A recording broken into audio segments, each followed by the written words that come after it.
Welcome to our channel.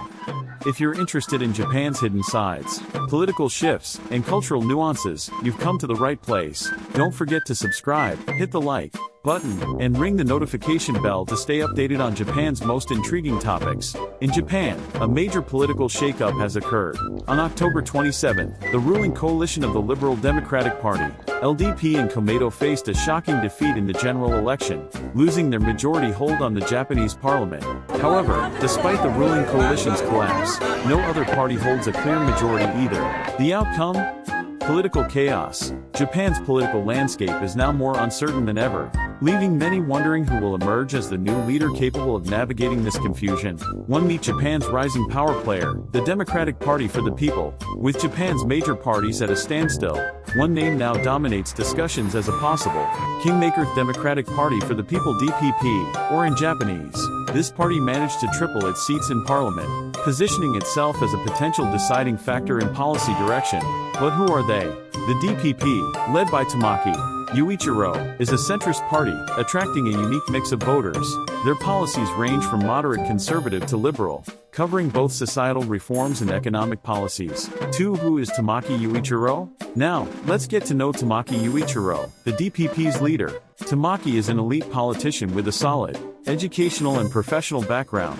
He graduated from the University of Tokyo, one of Japan's top universities, and began his career as a bureaucrat at Japan's Ministry of Finance. During his time as a government official, he even studied at Harvard's Kennedy School, earning a master's degree in public administration. Born in 1969, Tamaki hails from Kagawa in Shikoku, a rural part of Japan known for its agriculture and beautiful landscapes. His family background has influenced his political outlook. His family has roots in farming, with a father who worked as a veterinarian, and a grandfather active in Japan's agricultural unions. Tamaki is married, with one son, and his life has always revolved around a sense of community, practicality, and national service. The Democratic Party for the People's stance. The DPP has evolved from factions within the Democratic Party, which ruled Japan from 2009 to 2012, forming their identity around centrist principles. Unlike other opposition parties, the DPP is open to revisiting its stance on several issues, reflecting Tamaki's pragmatic leadership. Some of the party's strongest support comes from labor unions representing large companies, especially in the power and automotive industries. Although they previously supported phasing out nuclear energy, they've since shifted to support restarting nuclear plants and adopting next-generation nuclear reactors to maintain energy independence. On constitutional matters, the DPP leans towards reform. They support revising Japan's post-war constitution, including controversial changes to Article 9, which limits Japan's military capabilities and adding new protections for children's rights. Tamaki and his team believe Japan must adopt specific legal provisions for emergencies and clear criteria for summoning parliament. Campaign promises. During the recent election campaign, the DPP focused on tackling Japan's urgent social and economic issues. 1. Elderly welfare reform. They argue for reducing medical and welfare expenses for Japan's elderly, to lighten the financial burden on younger generations. 2. Family structure. The DPP supports optional separate surnames for married couples and even advocates for recognizing same-sex marriage in the Constitution. 3. Energy costs. They propose abolishing the renewable energy surcharge and triggering subsidies to help reduce gas prices and lower utility bills. 4.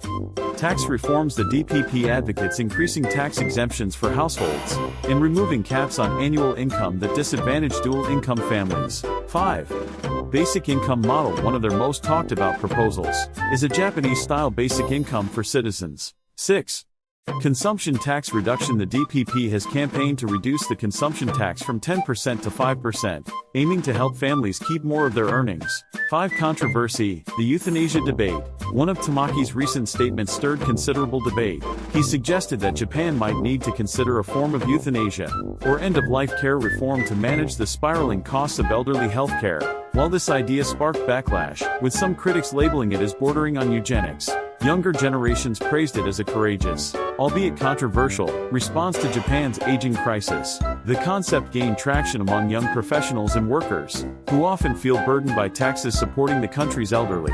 This younger demographic gave a major boost to the DPP in the election, helping it secure nearly quadruple its previous seats. 6. What lies ahead? Now, the DPP's potential alignment with other parties is a subject of intense speculation. Their platform aligns more with the LDP than the more liberal Komeito, yet they cannot ignore the influence of upcoming elections. In the summer, Japan will hold a critical election for the House of Councillors. If Tamaki's DPP too hastily aligns with the LDP, it risks alienating its new supporters, many of whom favor cautious, gradual reforms. The largest opposition party, the Constitutional Democratic Party, seems like a natural ally for the DPP. However, their reluctance to lower the consumption tax is a sticking point. Tamaki may choose a more flexible approach, forming a partial coalition with the LDP, supporting the government on specific policies and budget allocations, rather than a full coalition.